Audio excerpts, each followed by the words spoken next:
In October 1949, the Chinese Communist Party celebrated their victory and the creation of People's Republic of China. The leader of communists and the hero of the revolution was Mao Zedong. Mao always viewed culture as a central part of society, and by 1930 he believed that culture defined a nation's character and was the life of the people.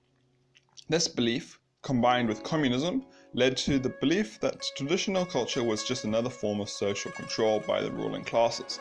Thus, Mao believed that in order for China to be a truly proletariat and communist country, it must replace the traditional feudal culture of the past with a communist one. When Mao took power, he began to slowly replace old culture with a new communist one. Initially, traditional art and poetry was allowed to continue alongside with the Soviet-inspiring art that was essentially a propaganda. However, it was never truly a focus and even became a bit reversed after the Great Leap Forward. But then, Mao sprang back up onto the political scene with what became known as the Cultural Revolution. Nobody expects The Cultural Revolution. The ultimate goal of the Cultural Revolution, the creation of a new type of man, a real revolutionary, who led China to the top position in the world. But before that, according to Mao's new policy, the Communist Party had to eradicate the four enemies of the Chinese Revolution, the four old customs, old culture, old habits, old ideas. All these, he taught, had to be erased in China to build up from scratch a new form. In 1968, nearly all the streets in the cities had been renamed after the revolutionary concepts and ideas. Famous scholars, authors and propagandists were forced to publicly repudiate their allegedly counter-revolutionary ideas. Even Zhou Yang, a prominent Marxist artist, was aristocratized and exiled. Chinese literature now came down to Mao's Red Book citations everyone had to have on them. If 300,000 Chinese die, there will be another 300,000 left to carry out the flag of the revolution. Mao during the Cultural Revolution. Mao formed the Red Guards to carry out the revolution from the young people who had no historic or cultural memory. Mao addressed them directly to defend the ideals of the Chinese Revolution. They were given a free hand to torture, beat, publicly prosecute, and execute anybody that they found guilty. Red Guards broke into homes and destroyed paintings, books, furniture, and artifacts. Similarly to how the Nazis, who burnt books and destroyed cultural elements they thought was inferior.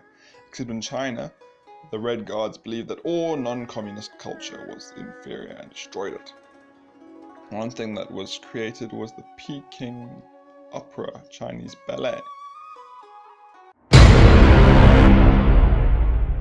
Mao assigned his wife Jiang Qing to be creator-in-chief of the new Chinese culture he desired, giving her the responsibility of denouncing the four olds in a defining program of suppression of the traditional.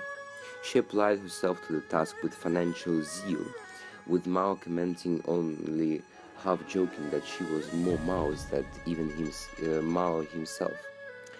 Her main policies were rigid censorship, only temporarily, and revolutionary writings and works accepted. Western works, of course, were banned, and all works they were accepting only all works that showed the triumph of the proletariat over the class of enemies. Aimed to undermine all sense of tradition. However, there was a lack of resistance, with none of the leading politicians were willing to challenge Jiang.